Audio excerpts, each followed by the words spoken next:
नमस्कार। चलिए आज एक ऐसे सिद्धांत को समझते हैं जिसने भूविज्ञान यानी जियोलॉजी में एक क्रांति ला दी।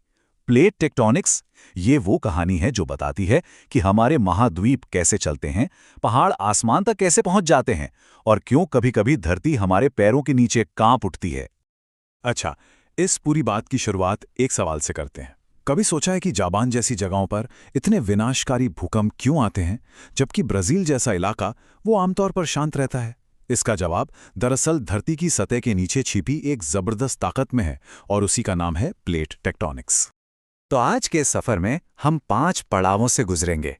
सबसे पहले हम पृथ्वी की इस हिलती डुलती परत को समझेंगे। फिर हम उस इंजन की खोज करेंगे जो इसे चलाता है। इसके बाद हम देखेंगे कि जब ये प्लेटें एक दूसरे से मिलती हैं तो असल में होता क्या है। फिर हम इसके सबूतों को परखेंगे और आखिर में समझेंगे कि ये एक अकेला सिद्धांत भूविज्ञान की लगभग हर पहेली को कैसे जोड़ देता है। ठीक है, तो चलिए शुरू करते हैं पहले हिस्से से, पृथ्वी की गतिशील परत। ये इस पूरे सिद्धांत का कह सकते हैं कि मूल विचार है।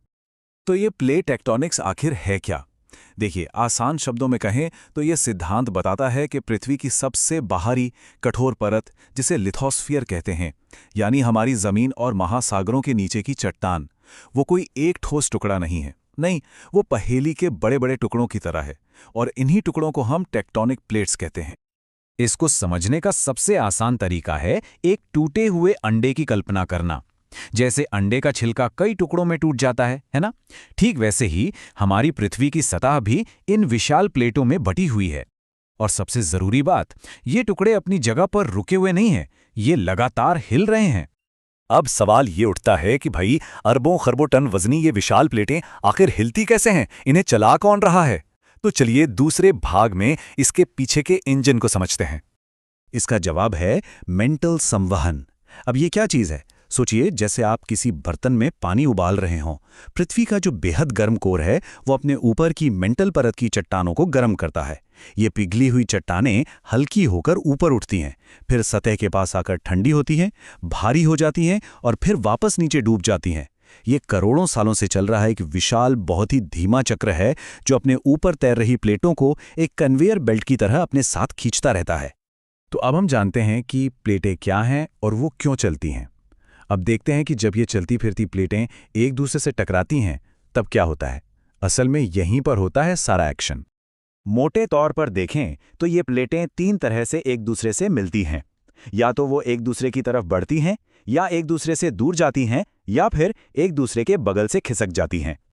और इन सीमाओं पे जो होता है वो कमाल का है। जब प्लेटें टकराती हैं, यानी कन्वर्जेंट बाउंड्री पर, तो हिमालय जैसे विशाल पर्वत खड़े हो जाते हैं। जब वो एक दूसरे से दूर जाती हैं, डाइवर्जेंट बाउंड्री पर, तो जमीन फट जाती है और नीचे से लावा निकलकर नई जमीन बनाता है। और जब वो अगल बगल खिसकती हैं, यानी ट्रांसफॉर्म बाउंड्री पर, तो जबरदस्त तनाव पैदा होता है और यही तनाव शक्तिशाली भूकंपों की शक्ल में बाहर आता है। सुनने में तो ये सब बड़ा कमाल का लगता है ना? पर वैज्ञानिकों को ये पता कैसे चला कि ये सब सच है? चलिए चौथे भाग में इसके सबूतों पर एक नजर डालते हैं। ये सिद्धांत पता है, एक झटके में नहीं आया। ये एक पहेले की तरह धीरे धीरे सुलझा।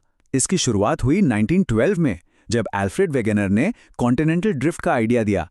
उन्होंने देखा कि महाद्वीप एक दूसरे में फिट होते हैं, पर वो ये नहीं समझा पाए कि ये हिलते क्यों हैं। दशकों तक उनके आइडिया को किसी ने नहीं माना।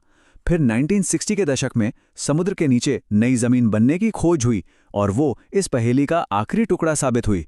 तब जाकर प्लेट टेक्टोनिक्स का ये पूरा सिद्धांत दुनिया के सामने आया। और इसके सबूत तो हमारे चारों तरफ बिखरे पड़े हैं। दक्षिण अमेरिका और अफ्रीका के तटों को देखिए, वो एक पजल की तरह एक दूसरे में बिल्कुल फिट बैठते हैं। इन दोनों अलग अलग महाद्वीपों पर एक ही तरह के जानवरों और पौधों के जीवाश्म मिलते हैं जो ये बताते हैं कि ये कभी एक साथ जुड़े हुए थे। लेकिन शायद सबसे बड़ा सबूत है रिंग ऑफ फायर। दुनिया के ज्यादातर भूकंप और ज्वालामुखी इन्हीं प्लेटों की सीमाओं पर एक खास पैटर्न में ही पाए जाते हैं। तो सवाल ये है कि ये प्लेटें चलती कितनी तेजी से हैं? जवाब है, हर साल लगभग 2 से 5 सेंटीमीटर। अब सुनने में ये बहुत ज्यादा नहीं लगता है ना? ये रफ्तार ठीक उतनी ही है जितनी तेजी से हमारे नाखून बढ़ते हैं, बहुत धीमी। लेकिन जब आप इसे लाखों करोड़ों सालों के पैमाने पर देखते हैं तो यही धीमी गति महाद्वीपों को हजारों किलोमीटर तक धकेलने और हिमालय जैसे पहाड़ों को बनाने के लिए काफी है। ये एक धीमी पर कभी ना रुकने वाली अथक शक्ति है।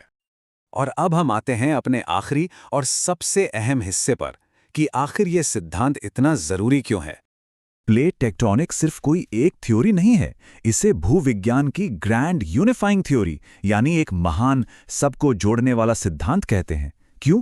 क्योंकि इससे पहले भूकंप, ज्वालामुखी, पहाड़ों का बनना, ये सब अलग अलग रहस्य थे। इस एक अकेले सिद्धांत ने उन सभी को एक ही कहानी में पिरो दिया जो सब कुछ समझाती है।